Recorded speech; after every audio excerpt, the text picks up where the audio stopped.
Organisations are changing, or at least they should be. Operating environments are changing at breakneck speed, and the last few months have brought this into real focus. But this isn't a new phenomenon. Society is changing, what people want, expect and value is changing. And subsequently, the way brands are perceived, the way people want to work and who they want to work for is changing too. Organisational structures must transform in order to better meet and satisfy customer needs. But the velocity and acceleration of change highlights how traditional structures and operating systems are outdated in their effectiveness. In fact, they're becoming damaging to organisational performance and employee experience. So let's think about the way things are done, the tower. The way organisations are structured are still, on the whole, formal, hierarchical, bureaucratic, and subsequently slow to respond. Those with decision-making power are often the furthest away from the customer, and decisions flow downward through the organisation.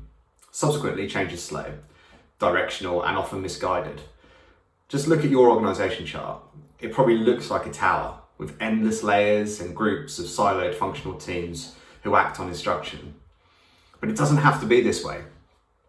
Look at how your organisation actually works when things go really well, and quickly.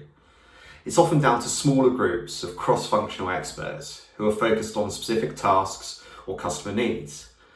So how can that behaviour and structure be replicated across the organisation to create adaptable, collaborative and customer-focused ways of working?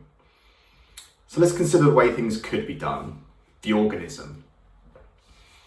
Adaptability and siloed functional groups just don't go hand in hand. To solve problems or respond to customer needs effectively, we must bring together the right experts for the job and get them to operate in focused teams, maximising informal networks of influence and connection.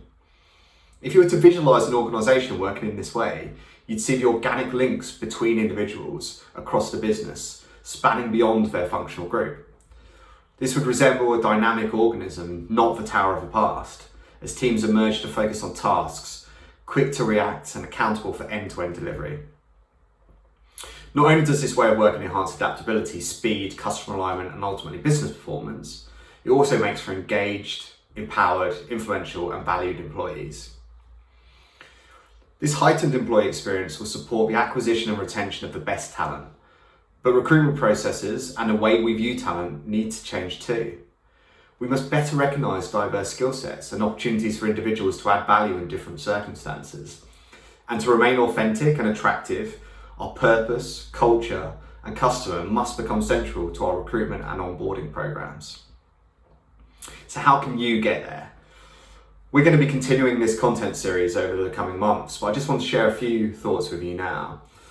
Because this way of working is probably already occurring organically, but organisations must recognise these natural interactions and then develop communities, communications and reporting structures that facilitate and reinforce these behaviours.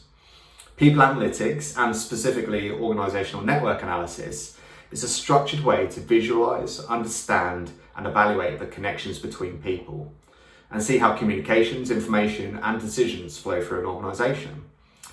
This analysis is the first step in identifying where current challenges reside around communication, decision making and customer responsiveness.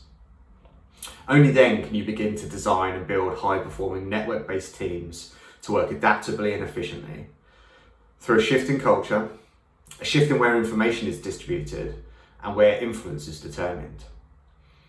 If any of these themes have sparked interest with you, then get in touch, because we'd love to explore your networks and help your organisations change for the better. And like I say, there'll be more content over the coming months around this topic, so keep an eye out for that.